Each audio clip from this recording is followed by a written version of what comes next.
Olá, boa noite. O Superior Tribunal de Justiça faz sessão solene nesta quarta-feira para celebrar os 35 anos de instalação da Corte. Supremo valida a lei que autoriza Banco Central a adquirir papel moeda de fornecedor estrangeiro. TSE determina que o Partido Verde aplique mais de 5 milhões de reais em candidaturas femininas e negras nas eleições deste ano. Operação da Polícia Federal desmonta esquema de tráfico de animais e resgata mais de 100 animais silvestres. E ainda, Deepfake. Na reportagem da nossa série especial de hoje, vamos mostrar como evitar fraudes e prejuízos com a aplicação da inteligência artificial. O Jornal da Justiça desta quarta-feira, 10 de abril, começa agora.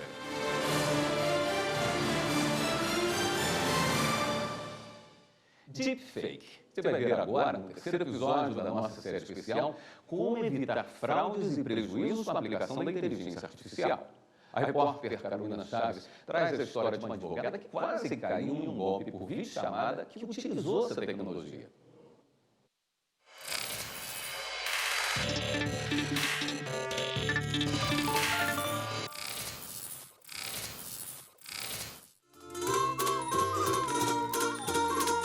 Era para ser divertido. Dividir com amigos e seguidores as lembranças daquela viagem dos sonhos ou do fim de semana com a família.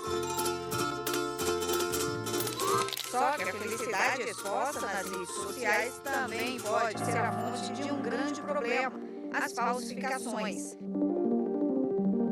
Em outubro do ano passado, Isis Valverde foi vítima de uma deepfake.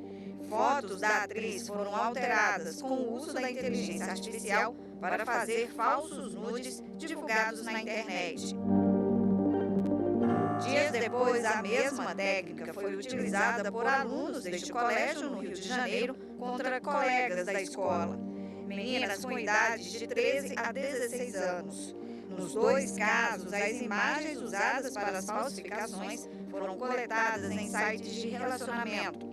Paulo César Hermann, que é coordenador da Diretoria de Crimes Cibernéticos da Polícia Federal, explica que as redes sociais funcionam como um banco de dados para os falsários. O uso das redes sociais para os cidadãos e a exposição que isso gera, né, com divulgação de fotos, de atividades diárias, de vídeos, isso é um recurso para os criminosos poderem gerar, né, criar deepfakes a partir dessas informações disponíveis abertamente nas redes sociais e com isso ter acesso, né, a contas bancárias ou a serviços online.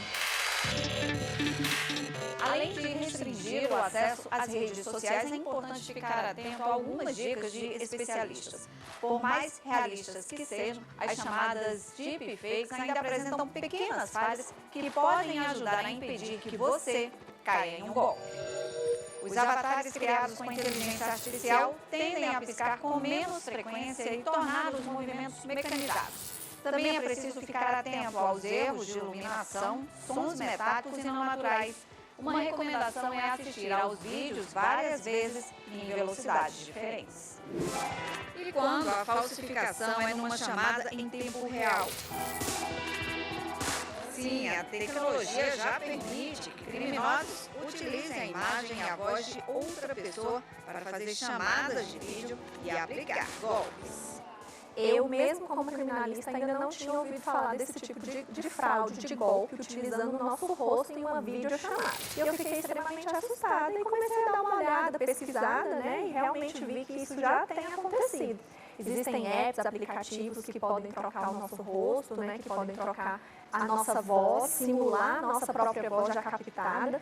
Então foi bem assustador. Nesse caso, a saída é fazer perguntas pessoais que só você e o interlocutor saberiam. Diz aí, filha, qual é a cor do seu sapato hoje? Você sempre com seus peguinhos, né? Acho que hoje eu tô de escarpão preto. Foi com uma pergunta como essa que a advogada Carla Pinto, especialista em direito digital, evitou cair em um golpe. A experiência na área fez com que ela percebesse que havia algo errado na chamada de vídeo que recebeu da filha. Ela ligou para mim pediu R$600 via Pix para pagar à noite, né, que ela levaria o dinheiro. Como ela não me pede dinheiro, porque ela é um profissional e não precisa disso, né, eu já senti que tinha alguma coisa errada. Só que a ligação estava muito ruim, né, a fala dela, o movimento da boca com o som não estava sincronizada. Tipo, havia um delay, né? E aí, como eu sempre faço, eu joguei logo uma pergunta. E aí, qual é o nome dos seus cachorros e o nome do seu vizinho de frente, que tinha acabado de mudar? Aí a ligação caiu. Foi uma esperteza da minha mãe pela natureza dela, pela experiência de vida que ela tem. Não seria qualquer pessoa que teria esse lance de esperteza para poder perceber que era uma fraude. Carla Pinto explica que a estratégia que funcionou desta vez pode não dar certo com outros tipos de golpe ou de falsificações. Por isso, a principal dica é desconfiar sempre. Nem tudo que parece é. Os tempos mudaram, tá? A sociedade tecnológica evoluiu e a gente não. Então, atenção.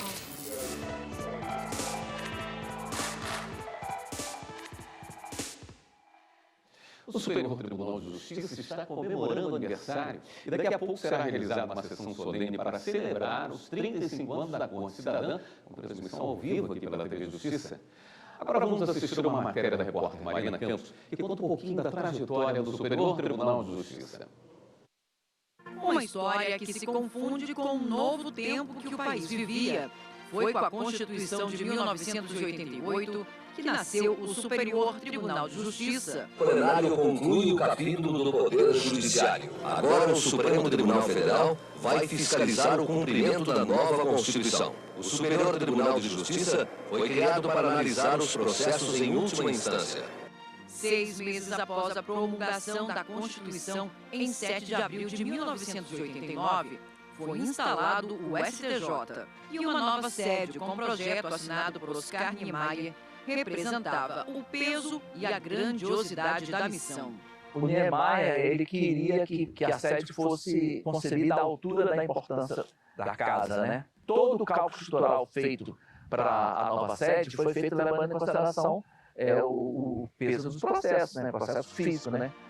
Desde os processos costurados com barbante, passando pelos disquetes e o marco da digitalização em 2009, o maior desafio institucional da Corte sempre foi lidar com o aumento constante da demanda processual. Durante os 35 anos, né, de história do STJ, o maior desafio institucional que nós passamos é enfrentar a escalada, o aumento da demanda processual. O volume de distribuição de 1990 é equivalente ao volume de distribuição de apenas uma semana de trabalho de 2023. Isso dá medida dos desafios, das dificuldades que nós enfrentamos ao longo desses 35 anos. Tecnologia, acessibilidade, inclusão e sustentabilidade. Em 35 anos, o Superior Tribunal de Justiça foi pioneiro em várias frentes e se consolida cada vez mais como o Tribunal da Cidadania de vanguarda que oferece justiça ágil, moderna e preventiva para o cidadão.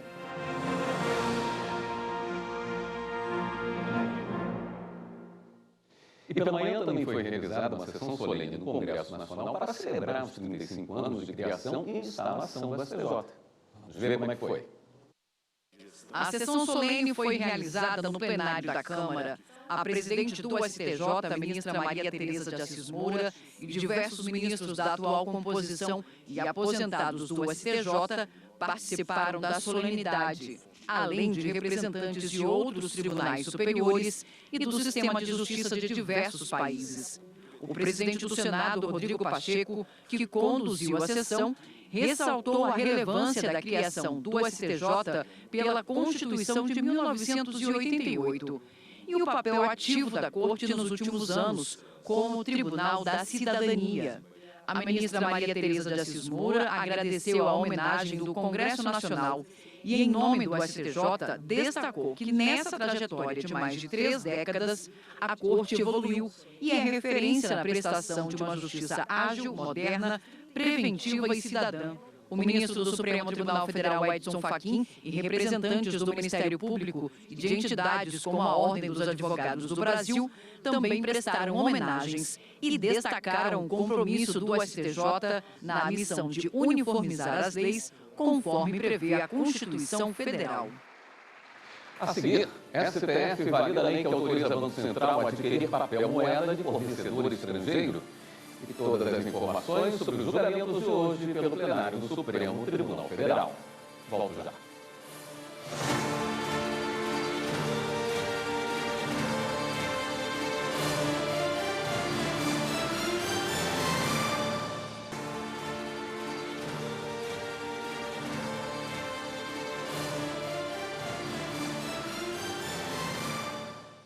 O STF julga 2 recursos que discutem a tributação sobre a receita recebida com aluguel de bens móveis e imóveis.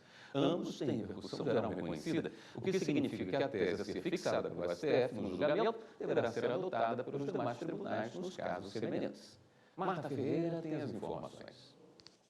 No primeiro processo, o plenário pode decidir se o PIS deve incidir sobre a receita recebida com aluguel de imóveis. Já no segundo, eles analisam a incidência da contribuição ao PIS/COFINS sobre as receitas de locação de bens móveis. A discussão diz respeito ao conceito de faturamento, que é a base de cálculo das contribuições. De um lado, os contribuintes argumentam que a base de cálculo do PIS e da COFINS é o faturamento da empresa, definido como receita proveniente da venda de mercadorias ou da prestação de serviços. Alegam, contudo, que a atividade de locação não pode ser enquadrada como prestação de serviço nem venda de mercadoria. De outro, a União sustenta que, com a entrada de duas leis, uma de 2002 e outra em 2003, a base de cálculo das contribuições passou a ser a receita bruta, ou seja, a soma de todas as receitas resultantes das atividades empresariais, o que incluiria as receitas com locação. Um dos recursos começou a ser julgado em sessão virtual em junho de 2020. O relator, ministro Marco Aurélio, antes de se aposentar, votou pelo parcial provimento do recurso para determinar que as empresas que recolhem o PIS e a COFINS não estão obrigadas a recolher as contribuições sobre as receitas de locação de bens móveis até o início da aplicação da Lei 12.973 de 2014, que amplificou a base de cálculo dessas contribuições. A partir dessa data, para o ministro, as contribuições devem incidir desde que a locação de bens móveis seja atividade ou objeto principal da contribuinte. Na ocasião, o pedido de destaque do ministro Luiz Fux, relator do outro recurso, suspendeu o julgamento e agora ambos os casos estão sendo julgados no plenário físico. Na retomada do julgamento, houve sustentações orais. Em nome da União, a procuradora da Fazenda Nacional, Lana Borges, argumentou que as contribuições deveriam incidir sobre a atividade típica da pessoa jurídica. As receitas com a alocação de bens imóveis, quando se caracterizem como receitas operacionais, como resultado econômico das atividades empresariais, elas devem sim integrar a base de cálculo do PIS e da COFINS. É o que se extrai da pacífica e da histórica jurisprudência deste Supremo Tribunal Federal. Esta Corte, quando se referiu a produto de todas as vendas de bens e serviços, jamais o fez como forma de restringir o conceito de faturamento a essas operações comerciais. Vale dizer, este plenário jamais afirmou que uma empresa que explora outras atividades econômicas não teria faturamento. Já o advogado dos contribuintes defendeu que apenas as receitas decorrentes da venda de produtos e serviços devem ser tributadas e que a locação de bens imóveis não pode ser caracterizada como prestação de serviço. Essa tributação não encontra a maioria da lei. A lei que está sendo de 91 é expressa ao prever a autorização para que se tribute mercadoria e serviço e prestação de serviço. Nada mais. Eu reitero aqui meu pedido de vênia para considerar que não cabe discutir se essa era a melhor ideia ou era a pior ideia. O legislador fez essa opção. Antes da emenda 20, A norma era clara, prevendo incidência só sobre mercadoria ou serviço. Feliz ou infeliz, era o comando normativo. O ministro Luiz Fux, autor do pedido de destaque, foi o primeiro a apresentar o voto. Ele relembrou o conceito de receita trazido na Emenda Constitucional 20 de 1998 e chamou a atenção para a confusão gerada com o termo faturamento. Assim, divergiu em parte do entendimento do ministro Marco Aurélio e propôs a seguinte tese de repercussão geral. Mas estou fixando a tese em duas orações. A primeira, as receitas provenientes da locação de bens imóveis das empresas ou de bens móveis não caracterizam o faturamento para fins de incidência das contribuições ao PIS e à COFINS na sistemática anterior à Emenda Constitucional 20/98. Segunda oração, posteriormente à mudança constitucional, com a edição das leis 10.637 de 2002 e 10.833 de 2003, as contribuições incidem sobre a receita da pessoa jurídica, inclusive sobre a atividade de alocação de bens móveis e imóveis. Na segunda parte da sessão, o ministro Alexandre de Moraes apresentou o voto. Para ele, é constitucional a incidência da contribuição para o PIS e COFINS sobre a alocação de bens móveis, considerando o resultado econômico dessa atividade coincide com o conceito de faturamento ou receita bruta. Ele complementou, entendendo ser inconstitucional, a inclusão da receita decorrente da alocação de bens imóveis na base de cálculo das contribuições ao PIS e COFINS para as empresas em que a alocação é eventual e subsidiária ao objeto social principal. Ele foi acompanhado pelo ministro Flávio Dino. O julgamento será retomado amanhã. E a partir de agora a gente passa a transmitir ao vivo a sessão solene que celebra os 35 anos do Superior Tribunal de Justiça. Vamos direto ao STJ. Acompanhe com a gente. Boa noite a todos e a todas. Cumprimento as autoridades que compõem essa mesa de honra, ministros e ministras desta corte, demais autoridades presentes, convidadas e convidados. Eu declaro aberta essa sessão solene destinada a comemorar os 35 anos de instalação do Superior Tribunal de Justiça. Eu convido a todos para, em posição de respeito, acompanharmos a execução do Hino Nacional Brasileiro, que será apresentado pela Orquestra Sinfônica do Teatro Nacional Cláudio Santoro, sob a regência de seu maestro titular, Cláudio Cohen.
Senhoras e senhores, a Secretaria de Comunicação Social do Superior Tribunal de Justiça produziu um vídeo institucional para celebrar os 35 anos de instalação da Corte, destacando a evolução do STJ ao longo desses anos e o compromisso da instituição com a sociedade.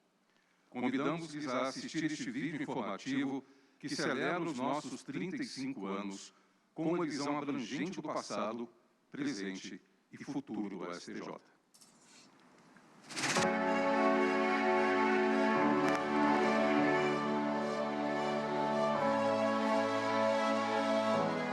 O plenário conclui o capítulo do Poder Judiciário. Agora o Supremo Tribunal Federal vai fiscalizar o cumprimento da nova Constituição. O Superior Tribunal de Justiça foi criado para analisar os processos em última instância.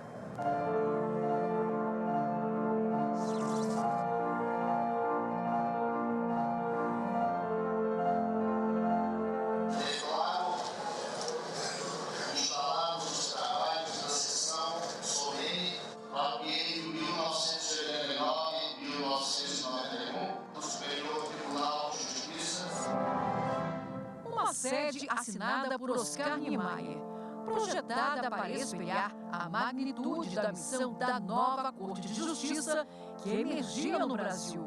Quando o tribunal foi criado, com a Constituição de 88, a composição do tribunal aumentou de 27 ministros para 33, ou seja, aumentou mais 6. Então, a antiga sede já estava apertada, ela tinha sido projetada para 11 ministros, não tinha mais como segurar. O sistema de justiça brasileiro necessitava de uma reestruturação robusta para lidar com a escalada da judicialização. O volume de distribuição de 1990 é equivalente ao volume de distribuição de apenas uma semana de trabalho de 2023. Isso dá medida dos desafios, das dificuldades que nós enfrentamos ao longo desses 35 anos. Desde os processos costurados com barbante, passando pelos disquetes, até o uso da inteligência artificial, o STJ sempre esteve na vanguarda, caminhando lado a lado com as inovações tecnológicas para garantir uma prestação jurisdicional de eficiência. Em 2010, a gente conseguiu colocar o julgamento virtual, aí a gente evoluiu o julgamento virtual assíncrono, a gente evoluiu para o Zoom, para que os advogados pudessem fazer as sessões virtuais remotamente. Um tribunal para julgamentos e definições de litígio, sim, mas apenas nos limites dos processos. O STJ tem a igualdade como valor institucional prioritário. Nestes 35 anos, a Corte acumula projetos sociais, campanhas, investimentos em acessibilidade e ações de diversidade e inclusão.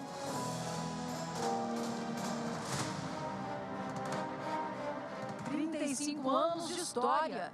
Nas organizações, a memória não é apenas olhar para trás, é também a bússola que guia o planejamento do amanhã e uma ferramenta poderosa na aproximação da instituição com a sociedade. Porque a verdadeira força de um tribunal está na confiança do povo a quem serve."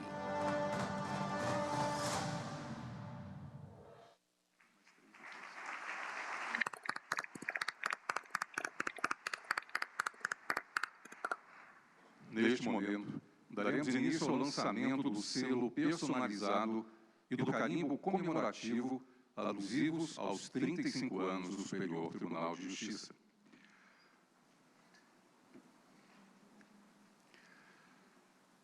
O selo comemorativo dos 35 anos do Superior Tribunal de Justiça apresenta a icônica sede projetada pelo renomado arquiteto Oscar Niemeyer. A fachada principal, uma obra de arte concebida por Mariane Perret, exibe curvas sinuosas refletidas em um espelho d'água em perfeita sintonia com o céu azul de Brasília. Este selo foi concebido pela Coordenadoria de Multimeios, com ilustração fotográfica da Coordenadoria de Imprensa e Conteúdo, ambas unidades integrantes da Secretaria de Comunicação Social do STJ. O selo será obliterado com o uso do carimbo comemorativo especialmente confeccionado para esta ocasião. Com a mesma temática do selo, traz a inscrição Correios, Brasília, DF, 10 de abril de 2024, Superior Tribunal de Justiça, 35 anos. Para conduzir o lançamento, convidamos o presidente dos Correios, senhor Fabiano Silva dos Santos, a posicionar-se junto à mesa para o ato de obliteração.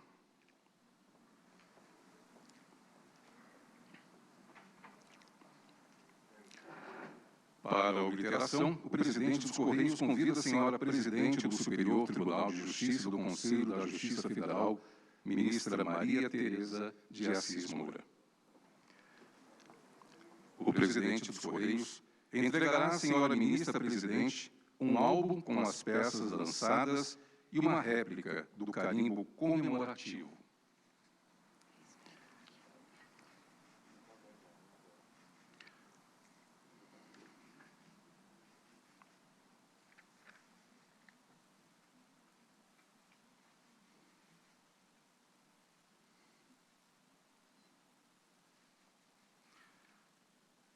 O álbum também será, ainda nesta cerimônia, entregue às autoridades da mesa, aos ministros e ministras de hoje e sempre.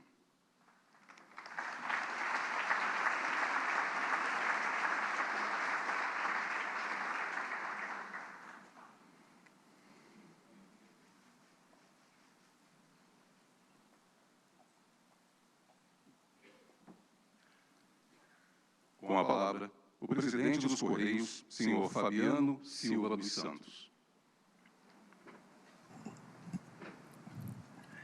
Excelentíssima ministra, presidenta do Superior Tribunal de Justiça, doutora Maria Tereza de Assis Moura, excelentíssimo doutor Luiz Roberto Barroso, presidente do Supremo Tribunal Federal, excelentíssimo senhor vice-presidente da República, doutor Geraldo Alckmin, excelentíssimo senhor procurador-geral Procurador-Geral da República, doutor Paulo Gonet, doutor Felipe Sarmento, representando aqui a nossa OAB, com motivo de excelentíssimos ministros do Supremo Tribunal Federal e do Superior Tribunal de Justiça, com muita honra para os Correios celebrar com a emissão postal os 35 anos de criação do Superior Tribunal de Justiça, a nossa Corte da Cidadania.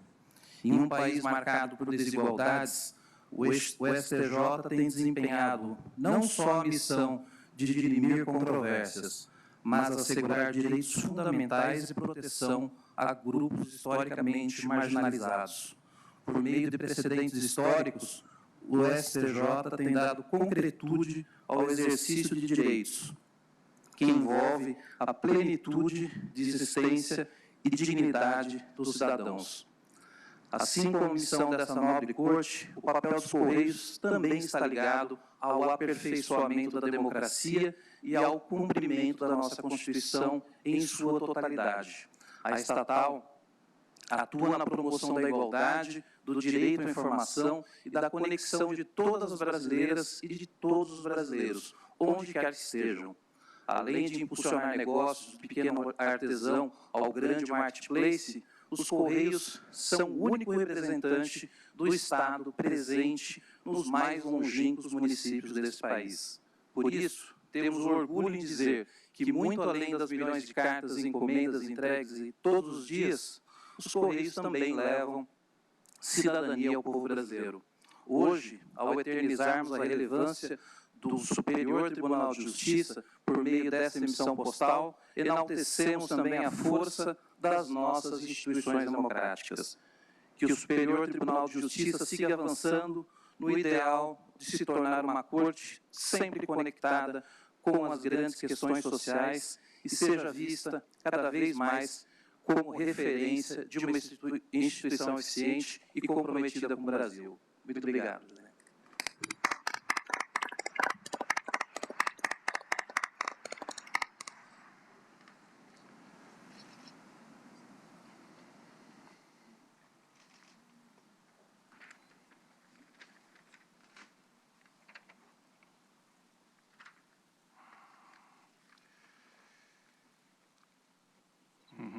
Em nome da presidência do STJ, agradecemos ao Ministério das Comunicações e à Empresa Brasileira de Correios e Telégrafos a emissão do carimbo comemorativo e o selo personalizado, produzidos especialmente para esta solenidade. Neste momento, sob a regência do maestro Cláudio Cohen, ouviremos a apresentação da música Oração ao Tempo, de Caetano Veloso, pela Orquestra Sinfônica do Teatro Nacional Cláudio Santoro.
Senhoras e senhores, neste momento, em reconhecimento à valorosa contribuição dos servidores ainda em atividade, que completam 35 anos de serviço dedicado ao Tribunal, a senhora ministra-presidente Maria Tereza de Assis Moura fará a entrega de placa comemorativa aos servidores convidados, que de forma simbólica representam os demais colegas agraciados nesta distinta homenagem. Convidamos a servidora Hilda Gomes Leal.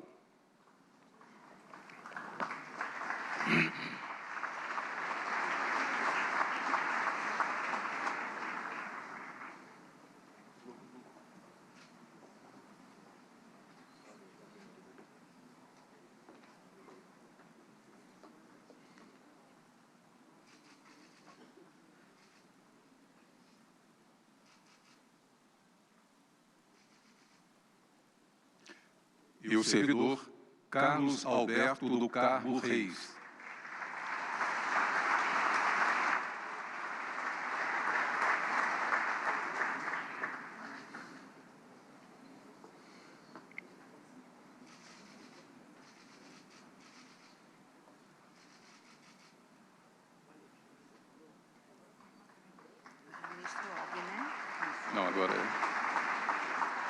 Agora a história.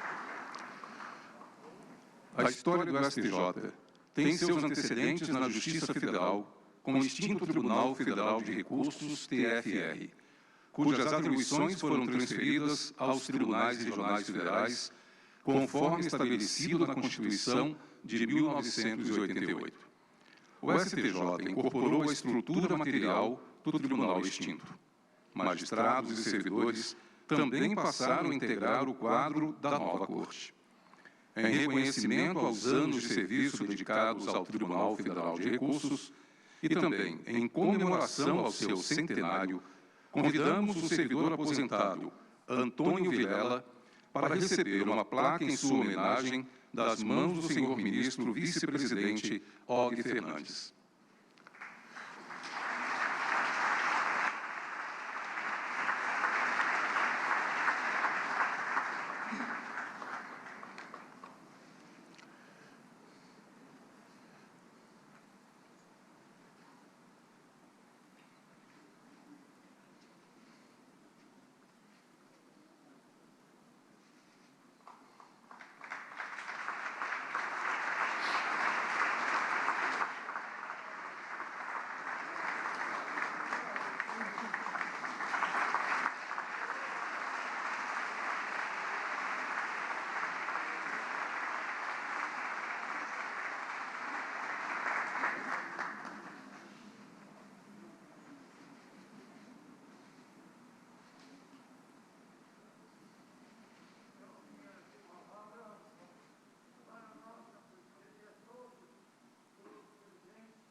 Há 35 anos, no dia 7 de abril de 1989, ano seguinte à promulgação da Constituição Cidadã de 1988, foi instalado o Superior Tribunal de Justiça para uniformizar a jurisprudência infraconstitucional, tanto no âmbito da Justiça Federal como no da estadual. A instalação se deu em sessão solene do Supremo Tribunal Federal, especialmente convocada para esse fim, sob a presidência do ministro daquela corte, José Nery da Silveira, que na histórica sessão solene declarou: quero, com profusão d'alma, desejar felicidade constante no exercício do nobre munus, convicto de que o colendo tribunal ali instalado prestará serviços relevantes à causa da justiça e aos interesses da pátria. Relembramos agora todos os ex-presidentes desta Corte desde sua instalação, e, em nome de suas excelências, sintam-se cumprimentados os senhores ministros e as senhoras ministras que integraram e ainda integram o Tribunal da Cidadania. Evandro Gueiros Leite. Washington Oliva de Brito, primeiro presidente eleito do Superior Tribunal de Justiça. Antônio Torreão Brás. William Andrade Patterson. Romildo Bueno de Souza. Américo Luz. Antônio de Pádua Ribeiro. Paulo Roberto Saraiva da Costa Leite. Nilson Vital Naves. Edson Carvalho Vidigal. Rafael de Barros Monteiro Filho. Humberto Gomes de Barros.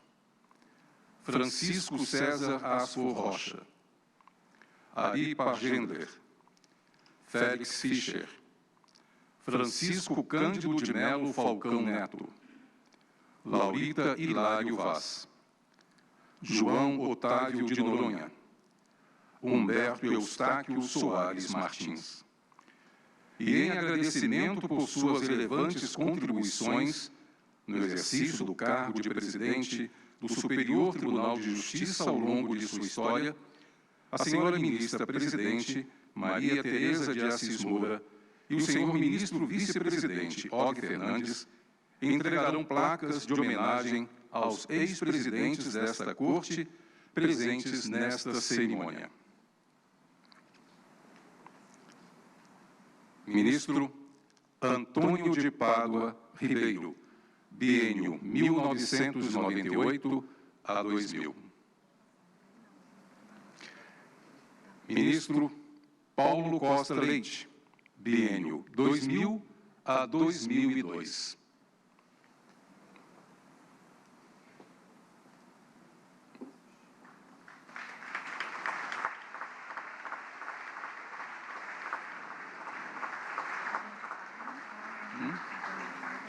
Pois é, sério que ele estava aí.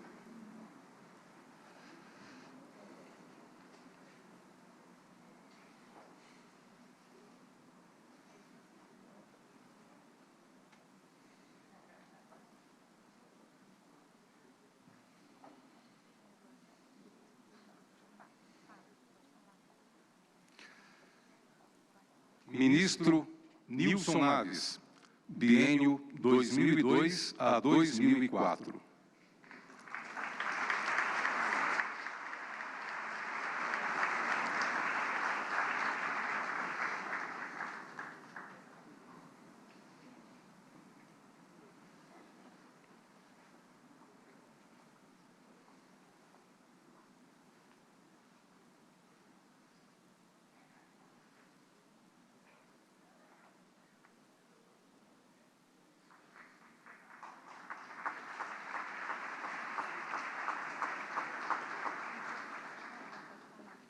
Ministro César Asfor Rocha, biênio 2008 a 2010.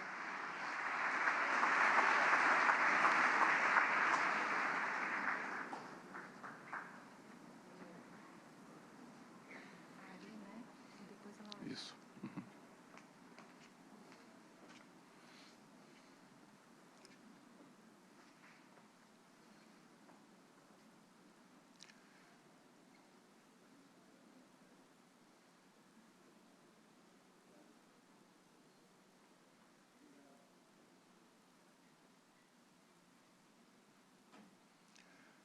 Ministro Ari Pargender, biênio 2010 a 2012.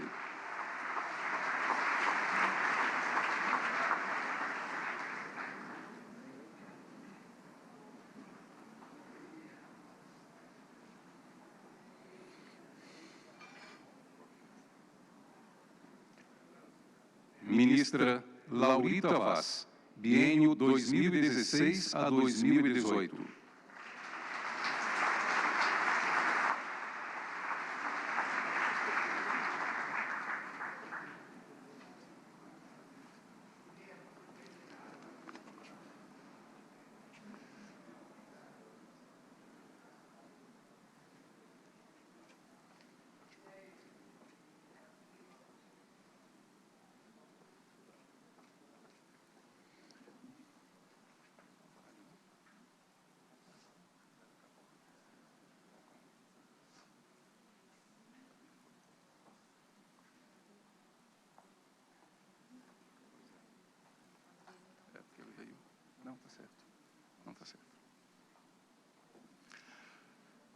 Ministro Francisco Falcão, biênio 2014 a 2016.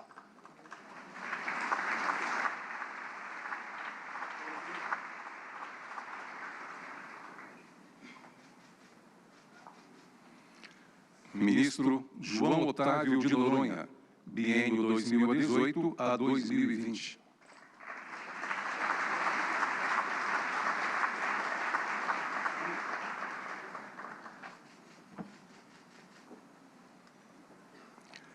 Ministro Humberto Martins, biênio 2020 a 2022.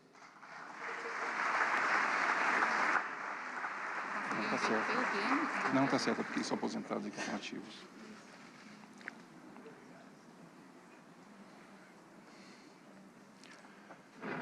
Senhoras e senhores, a partir deste momento, a sessão solene será conduzida por Sua Excelência, a senhora ministra Presidente Maria Tereza de Assis Moura. Nessa sessão solene especial, para falar em nome da advocacia brasileira, eu convido o senhor conselheiro federal, decano, Dr. Felipe Sarmento. Muito boa noite a todos os presentes. Gostaria de cumprimentar todos os ministros do Superior Tribunal de Justiça, nas pessoas da presidente, doutora ministra Maria Tereza Moura, e do nosso vice-presidente, ministro Otto Fernandes. Gostaria de cumprimentar o nosso vice-presidente da República, senhor Geraldo Alckmin. Queria cumprimentar todos os ministros do Supremo Tribunal Federal, na pessoa do seu presidente, ministro Luiz Roberto Barroso, um grande advogado e grande brasileiro emprestado à justiça brasileira. Queria cumprimentar todos os membros do Ministério Público, na pessoa do Dr. Paulo Gonet. Queria cumprimentar de forma muito especial o ministro do Supremo Tribunal Federal de sempre, ministro Ricardo Lewandowski, um grande amigo da advocacia em toda a sua passagem no Supremo Tribunal Federal, que hoje nos honra com a sua atuação no Ministério da Justiça. Queria também cumprimentar o ministro de Estado, ministro Luiz Marinho, ministro do Trabalho. Queria cumprimentar todos os advogados aqui presentes, na pessoa do estimado amigo e grande advogado-geral da União, doutor Jorge Messias.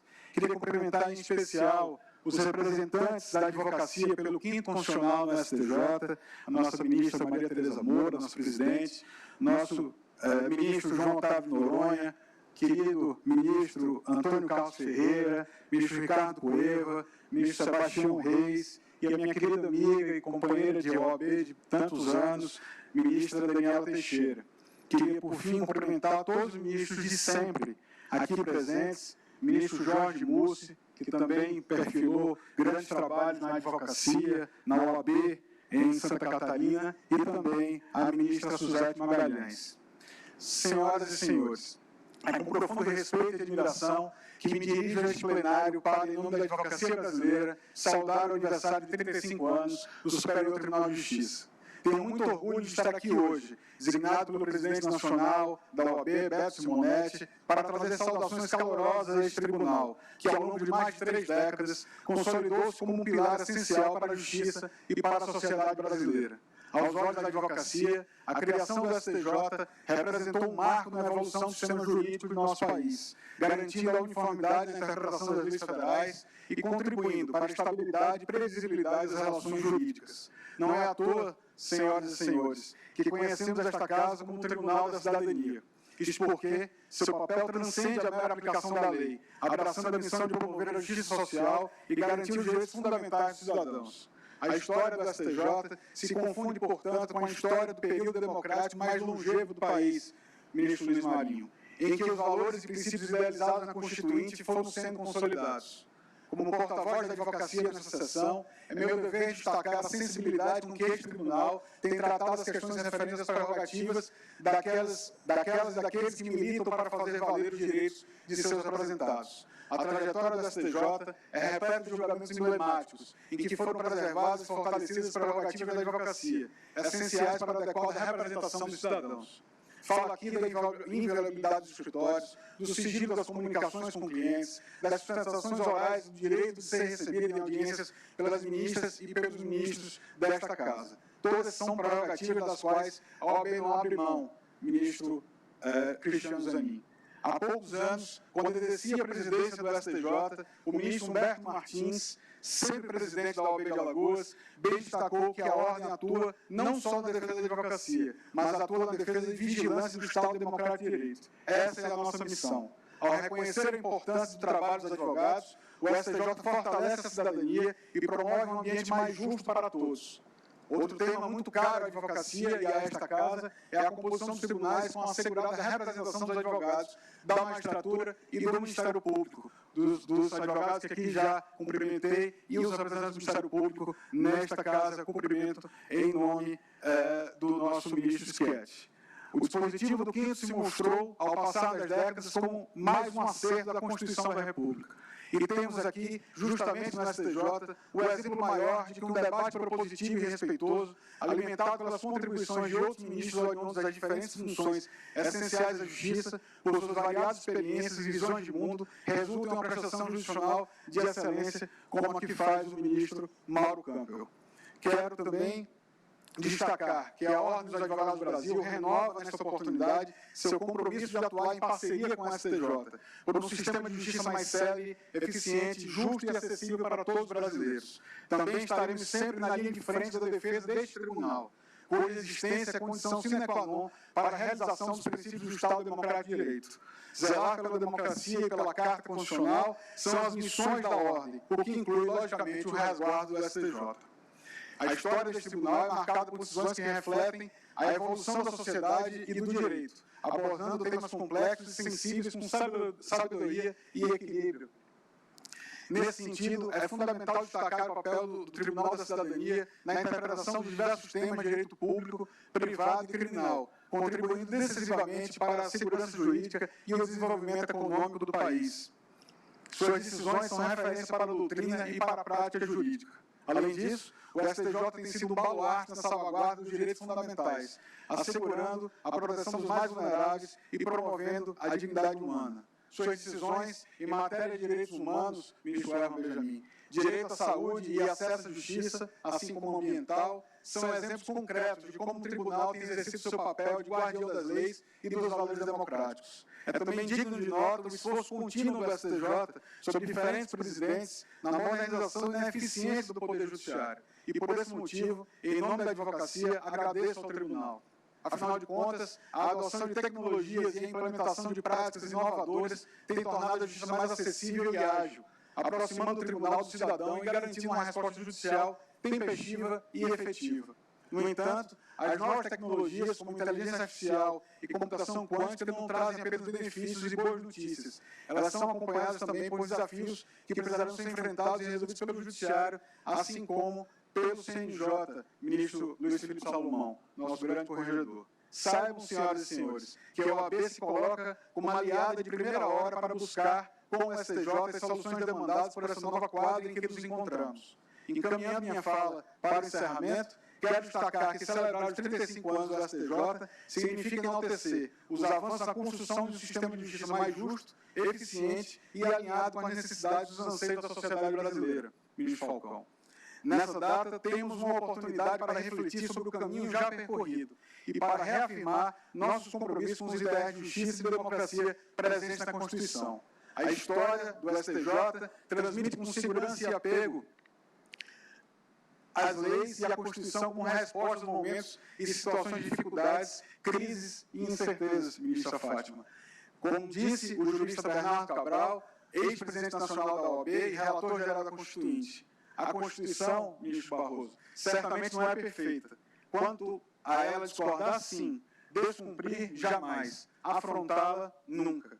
Esse é o espírito do Estado Democrático de Direito. Em nome da advocacia brasileira, expresso nossa gratidão e nosso respeito ao STJ, ministra Maria Tereza, às suas ministras e ministros, servidoras e servidores, pelo trabalho incansável na promoção da justiça e na consolidação do Estado Democrático de Direito. Que possamos continuar juntos, construindo uma sociedade mais justa, fraterna e solidária. Viva o STJ! Muito obrigado.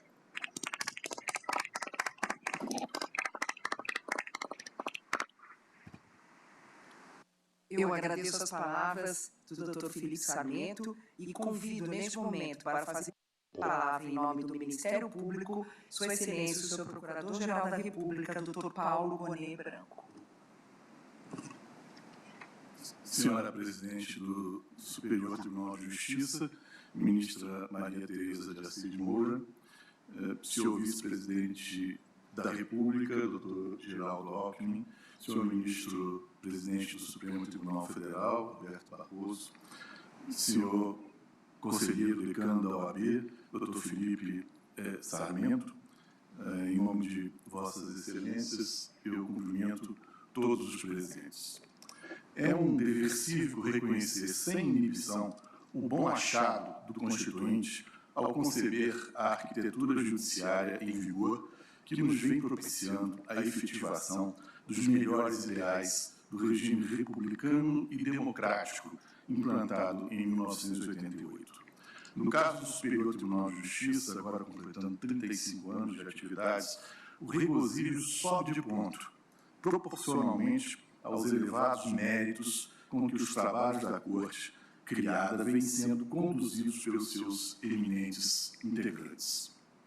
A democratização promoveu uma entusiasmada percepção geral da boa medida dos direitos de todos os brasileiros nas suas relações entre si e com os poderes públicos. Mostrou também que a concretização dos valores constitucionais na prática da vida cotidiana podia ser confiada à atuação altiva, independente e eficaz dos juízes, como garantidores das promessas constitucionais. Veio daí o frenético aumento no volume de processos judiciais que acompanhou, como consequência inevitável, a consciência do cidadão do pertencimento republicano. O temor de retaliação, por exemplo, de um servidor, de um particular, de uma empresa, ao contemplar a propositura de uma ação contra os poderes públicos, soa hoje uma anacronia de sabor ficcional quase inverossímil, mas esse era um sentimento nada incomum antes de 1988, inibidor da busca da efetivação de direitos e que retraía o número de processos ajuizados.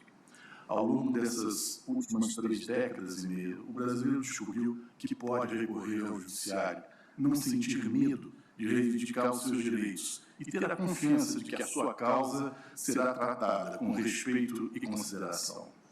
Não surpreende que o sucesso no desempenho do seu papel pelo judiciário provoque dramático incremento de trabalho para a magistratura.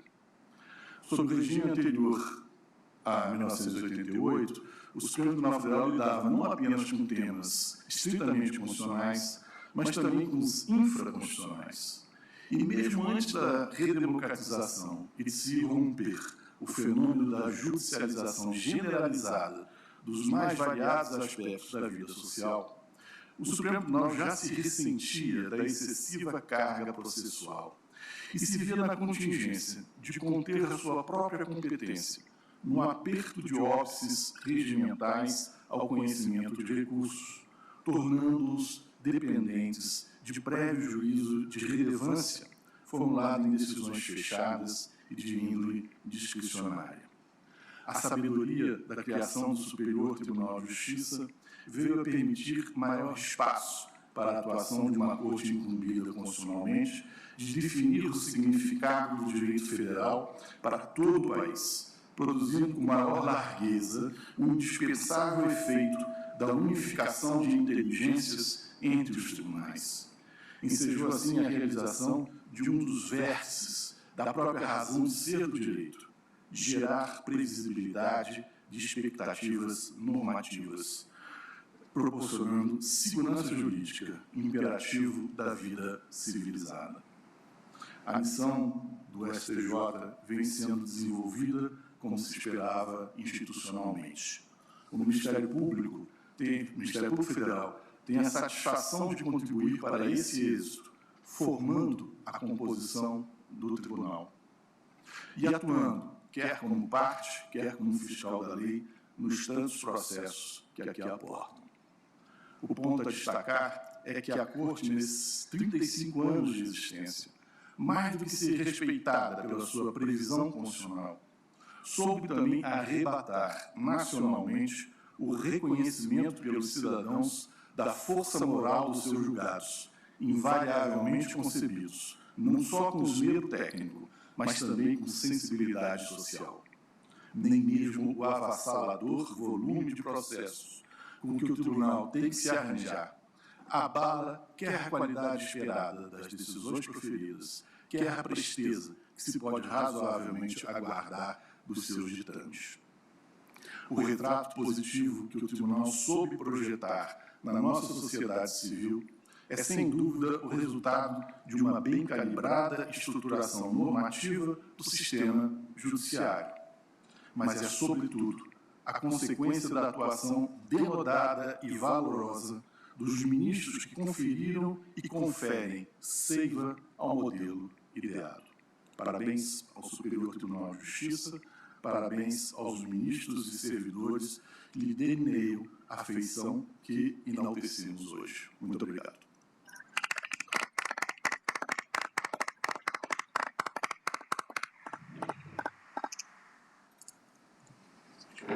Ministro Luiz Roberto Barroso terá que se ausentar por um compromisso inadiável e eu convido a ministra Carmen Lúcia para compor a mesa.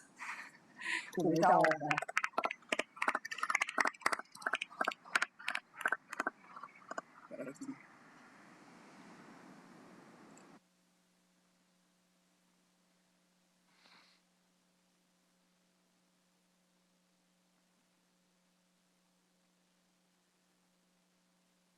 Deixou o celular. Ele vai. Seu celular.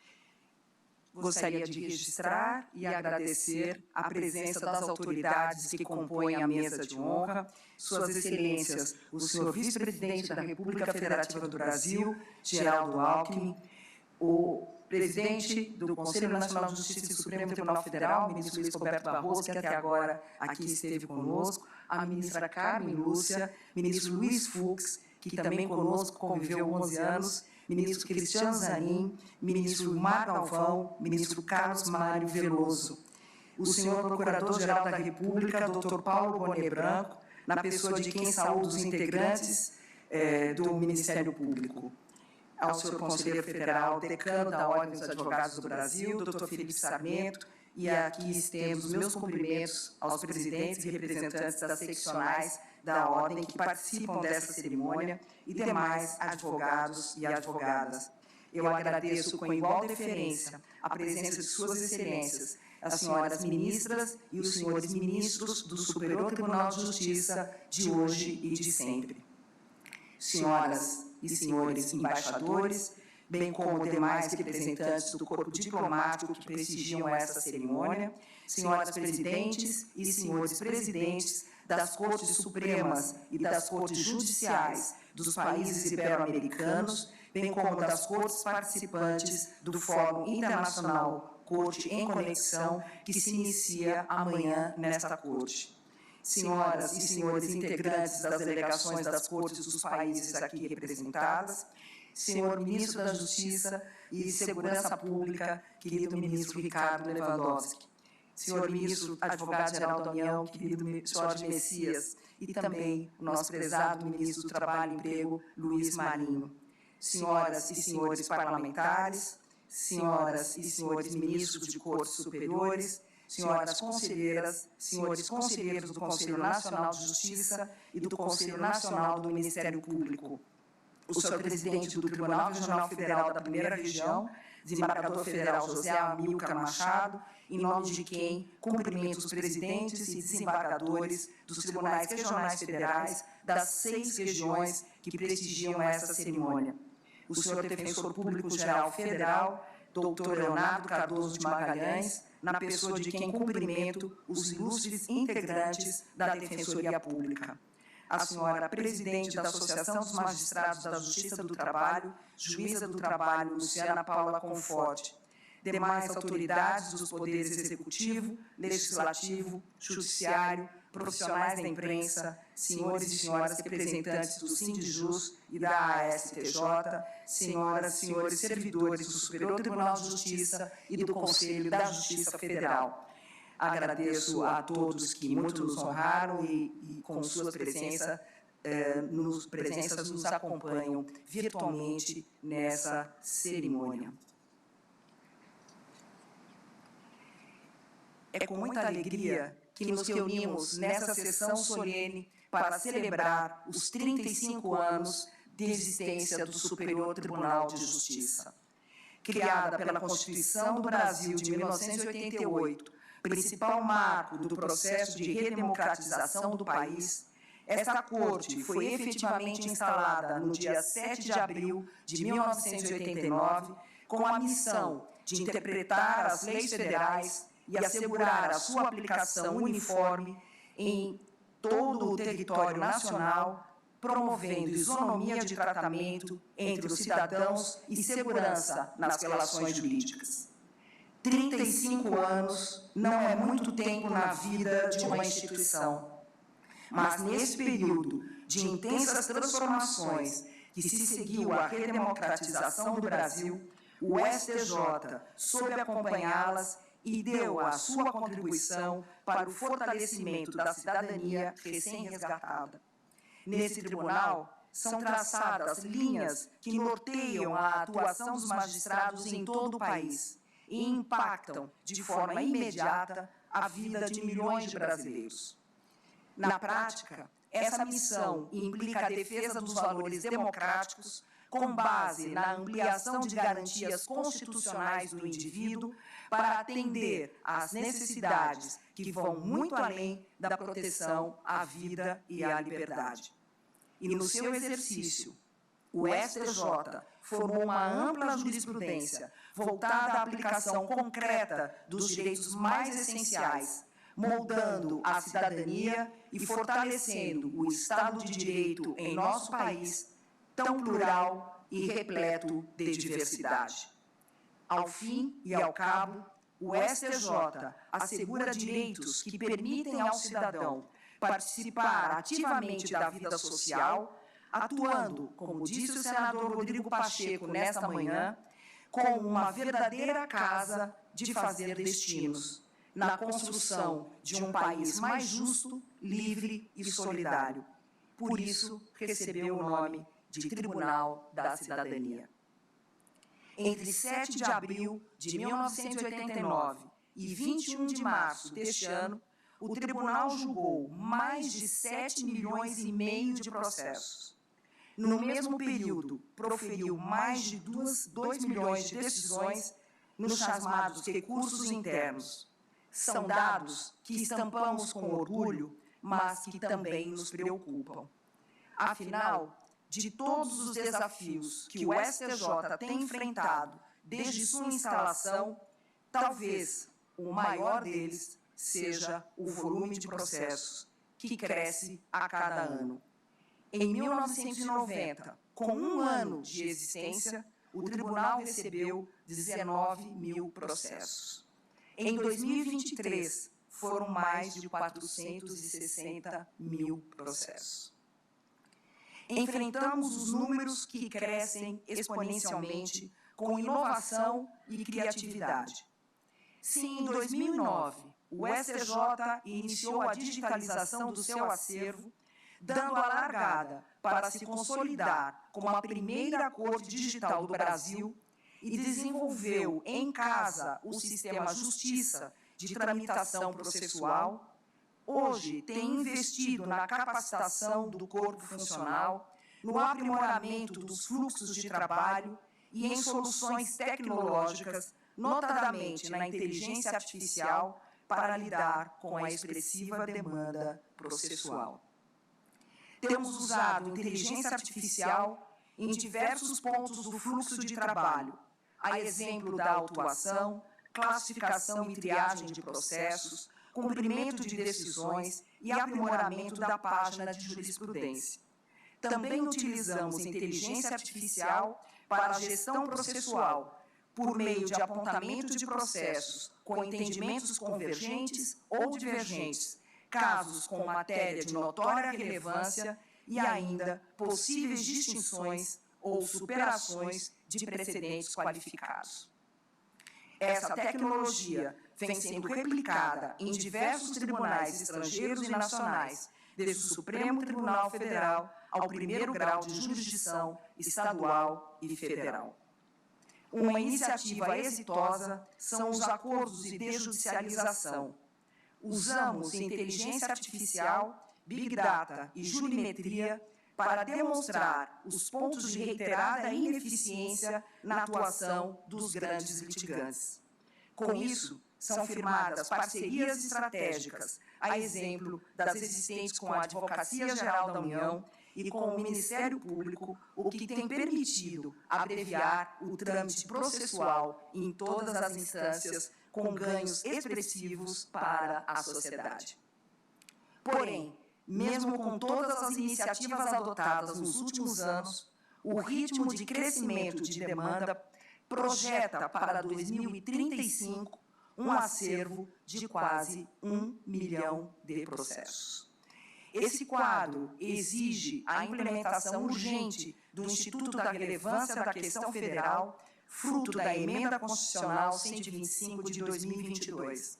Somente assim, finalmente, o STJ se consolidará como corte de precedentes, podendo se concentrar na sua vocação de pacificar as controvérsias que, dentro de sua competência, mais interessam ao país. Os 35 anos de vida também fizeram desta corte uma corte madura do ponto de vista administrativo. As sucessivas administrações construíram uma cultura organizacional positiva, onde servidoras e servidores são valorizados e apoiados em suas necessidades e desfrutam de um ambiente acessível que promove o respeito mútuo, a dignidade e a igualdade.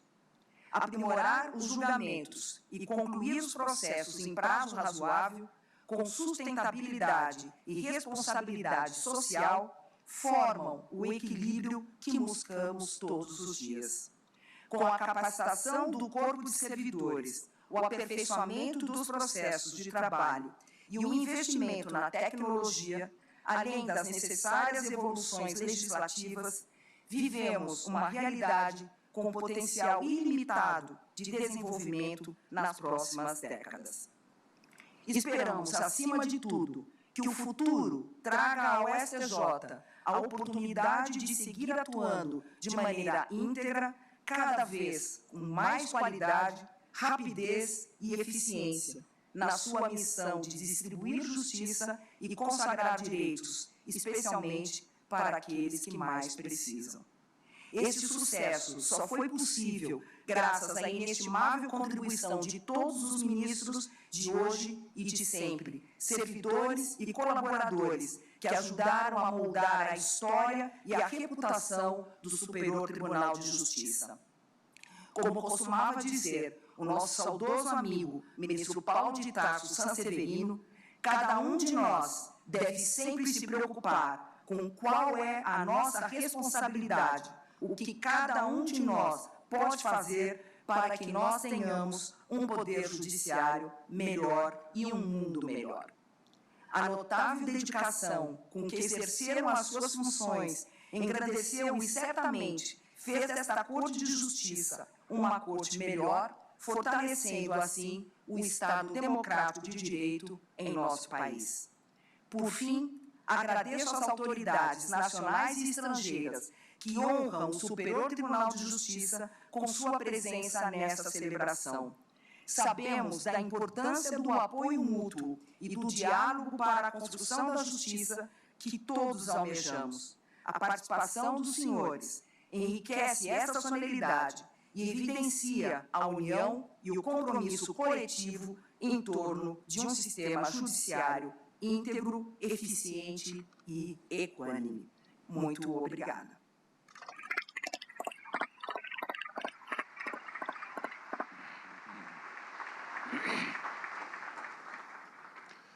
Em agradecimento aos presentes nesta solenidade comemorativa, bem como aos que nos acompanham em nosso canal do YouTube, mais 3 músicas serão apresentadas pela Orquestra Sinfônica do Teatro Nacional Cláudio Santoro, sob a regência do maestro Cláudio Cohen. Primeiro, Asa Branca de Luiz Gonzaga. Em seguida, Aquarela do Brasil, de Ari Barroso. E, por fim, Tico Tico do Fubá, de Zequinha de Abreu.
Eu agradeço ao maestro Cláudio Cohen e estendo em seu nome os cumprimentos e os agradecimentos aos músicos que nos brindaram com essa apresentação maravilhosa nessa noite tão especial.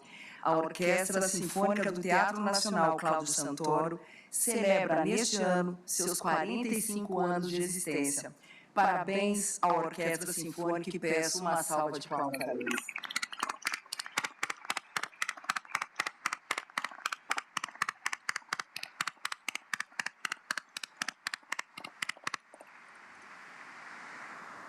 Eu declaro encerrada essa solenidade, sem não antes convidar a todos a visitar a exposição Do Papel ao Digital e o Espaço STJ Memória, ambos localizados no mezanino deste edifício dos plenários, recém-inaugurados como projetos integrantes das ações comemorativas dos 35 anos desta corte. Tenho certeza que irão gostar. Muito obrigada.